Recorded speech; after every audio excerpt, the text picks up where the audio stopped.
আসসালামু আলাইকুম প্রিয় বন্ধুরা, আপনারা সবাই কেমন আছেন? আশা করি ভালো আছেন। আমি আল্লাহর রহমতে ভালো আছি। আজ আমি আপনাদেরকে একটি গল্প শোনাবো। তো সবাই মনোযোগ দিয়ে শুনবেন, কেমন? তো গল্পটি অবশ্যই শিক্ষণীয় হবে, তো সবাই মনোযোগ দিয়ে শুনবেন। আর আপনারা যদি এখনও আমার চ্যানেলটি সাবস্ক্রাইব না করে থাকেন তাহলে এই ছোটো ভাইয়ের চ্যানেলটি সাবস্ক্রাইব করে দিবেন, আর বেল আইকনটি ক্লিক করে দিবেন, পেজটি দেখতে গেলে ফলো করে দিবেন এবং একটি লাইক করে দিবেন। তো চলুন ভিডিওটি শুরু করা যাক। একটি রাজ্যে সবসময় অভাব অনটন লেগেই থাকতো। ওই রাজ্যে একদিন অনেক খাবারের সংকট দেখা দিল।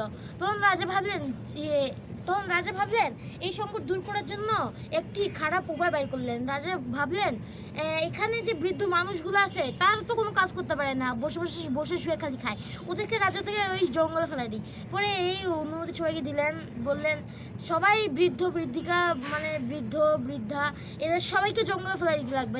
যে ফালাবে না, মানে নিজের বাবা মা যেই কেউ থাকে ওদেরকে বসে খাওয়াতে পারবে না, যারা যারা কাজ করতে পারে না খালি শুয়ে বসে খায় ওদেরকে জঙ্গলে হয়ে লাগবে। তো এই কথা শুনে সবাই পড়লো বিপদে, আর যে কথা শুনবে না তার তাকে কল্লা ফেলাই দিবে রাজা। তো একটি ছেলে ছিল, ওর বাপকে অনেক ভালোবাসতো, কিন্তু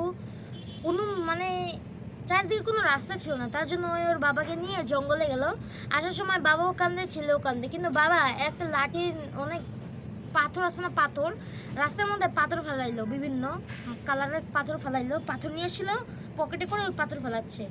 আর জঙ্গলে আসে ছেলে বাবাকে বলে বাবা তুই ভালো থাকো, তখন বাবা বললো একটু দাঁড়াও, এই যে এই কালার পাথরগুলো তুমি যেখান দিয়ে পড়ে থাকতে দেখবে তুমি ওই দিক দিয়ে সোজা চলে যাবে, কারণ আমি চাই না যে তুমি ভুল রাস্তায় যাও, ভুল রাস্তায় গেলে তোমার বিপদ হবে, তার জন্য তুমি এই পাথর অনুসরণ করে বাসায় চলে যাও। তখন এই কথা শুনে ছেলে আরও জোরে জোরে কাঁদতে শুরু করলো, আর বাবা ছেলে দুইজনে মিলে কাঁদতে শুরু করলো। তখন ছেলে বললো বাবা আমার যাই হোক রাজা আমার মাথাও কাটে ফেলাক, তাও আমি তোমাকে ছাড়া যাবো না। তো এই কথা শুনে বাবাও খুশি হলেন, তারপর দুজনে খুশিতে বাসায় গেল। আর ছেলে তার বাসার কাছে একটা গর্ত খুললো, আর ওই গর্ত খুঁড়ে বাসার নিচে গর্ত খুঁড়ে ওইখানে তার বাবাকে রাখলো। আর ছেলে যে ইনকাম করে তার থেকে সে একটু নিজে খায়, আর বাকি যেগুলো বাঁচে ওগুলো সব নিজের বাবাকে খাওয়ায়। বাবা ওই বাবাটা ওই গর্তের মধ্যে থাকেও মনে করতো যে সে বেহেশতে আছে। পরে একদিন রাজা, এবার কয়েকদিন যাওয়ার পরে রাজা তাদেরকে ঢোল পিটিয়ে বলে দিলেন যে যে আমাকে ছাইয়ের দড়ি বানিয়ে দিতে পারবে তাকে আমি 10,000 টাকা দেবো। তো এই কথা শুনে সবাই কাগজের ওই ছাইয়ের দড়ি বানাইতে গেল, তো কেউ পারে না। তখন ওই ছেলেটা বাবাকে ভাত দিতে যেয়ে বললো বাবা রাজা বলছে যে ছাইয়ের দড়ি বানাইতে পারবে ওকে আমি 10,000 টাকা দেবো। তখন বাবা বললো এটা তো খুবই সহজ, তুমি একটা দড়ি একটা কোনো সমান জায়গায় রেখে ওই দড়িটা পুড়িয়ে দিবা, তাহলে ওই পুড়িটা ওই দড়িটা পুড়ার পরে যে অবশিষ্ট থাকবে সেটা হবে ছায়ার দড়ি। তখন এই কথা শুনেছিল খুব খুশি হলো, এরকম করে রাজার কাছে নিয়ে গেল, রাজাও খুব খুশি হলো, তাকে বললো এই নাও 10,000 টাকা। তখন ছেলে বললো আমার টাকা লাগবে না, আপনার দোয়াই আমার জন্য যথেষ্ট। তারপর এই কথা শুনে রাজা খুব খুশি হলেন, তারপর আবার ঢোল পিটিয়ে বলে দিলেন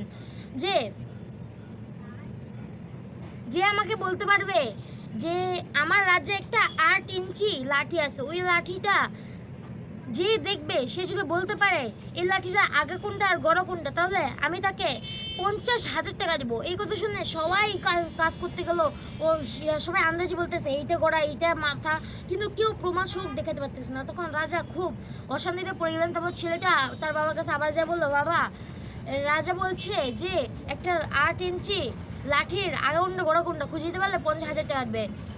তখন বাবা বললো এটা তো খুবই সহজ, তুমি একটা ওই লাঠিটা নিয়ে পানির মধ্যে ফেলাই দেবা, পানির মধ্যে ফেলানোর পরে যে অংশটা ডুবে থাকবে সেটা হলো গড়া, আর যেটা বাইরে হয়ে সোজা হয়ে থাকবে সেটা হলো আগা।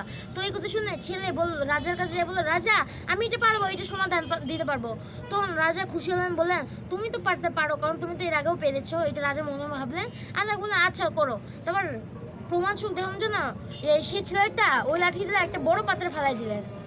তারপর ছেলেটি রাজার কাছে গেল, আর রাজাকে বললো রাজা আমি সমাধান দিতে পারবো। তারপর রাজা বললেন আচ্ছা নাও তুমি এটা সমাধান দাও। তখন ছেলেটাকে লাঠি দিলেন, আর লাঠিটা ছেলে নিয়ে ওই পুকুরের মধ্যে ফেলাই দিলেন। তারপর যে অংশটা ডুবেছিল তাকে বললেন রাজা এই যে আমি প্রমাণ সহ বলছি যে অংশটা ডুবে গেছে এটাই গোড়া, আর যেটা ভাসে আছে ওইটাই হলো আগা। তার রাজা খুশি হয়ে তাকে 50,000 টাকা দিয়ে চাইলেন, কিন্তু সেই ছেলেটা নিতে চাইল না, বললো রাজা আমার দরকার নেই, আপনার দোয়া আমার জন্য যথেষ্ট। তখন রাজা কয়েকদিন পর আবার ঢোল পিটিয়ে বলেছিলেন যে যে আমাকে বিনা বাজনায় বাজবে এমন ঢোল বানিয়ে দিতে পারবে তাকে আমি 1,00,000 টাকা পুরস্কার দিব।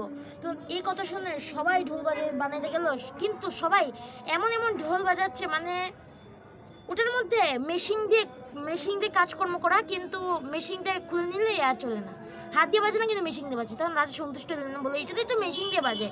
তখন সেই ছেলেটা আবার বাবার কাছে বলেন, বাবা এরকম একটা ঢোল বাজে। তখন বাবা বললো এটা আরও সহজ, তুমি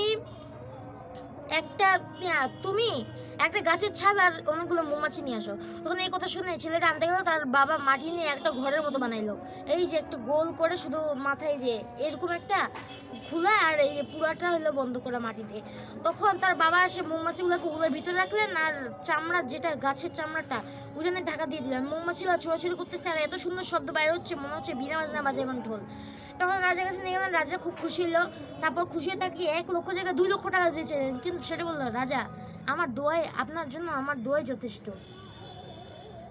তখন রাজা বললেন, আচ্ছা বলো তো তুমি তো লোভী না, বলো তো তুমি কেন, মানে তুমি এত বুদ্ধি কোত্থেকে পাচ্ছ? তখন ছেলেটা বললো, রাজা আপনি যদি খারাপ না মনে করেন, আমার কোনো ক্ষতি না করেন, তাহলে আমি বলতে পারি। তখন রাজা বললো, আচ্ছা বলো, কোনো ক্ষতি করবো না। তখন সেই ছেলেটা বললো, রাজা আপনি যে বলেছিলেন সব বৃদ্ধিকা এদেরকে জঙ্গল হইতে আমি তো ফেলাইনি, আমার আব্বু একজন আছে তাকে আমি ফেলাইনি, আর তার থেকে বুদ্ধি নিয়ে আমি এগুলো সব পুরস্কার পাচ্ছি। তখন সে রাজা খুব খুশি হলেন। তো প্রিয় দর্শক, গল্পটি আপনার কাছে কেমন লাগলো অবশ্যই কমেন্ট করে জানাবেন। আজ এই পর্যন্ত, সবাই ভালো থাকবেন, সুস্থ থাকবেন, আর জন্য দোয়া করবেন। আসসালামু আলাইকুম রহমতুল্লাহি ওয়া বারাকাতুহু।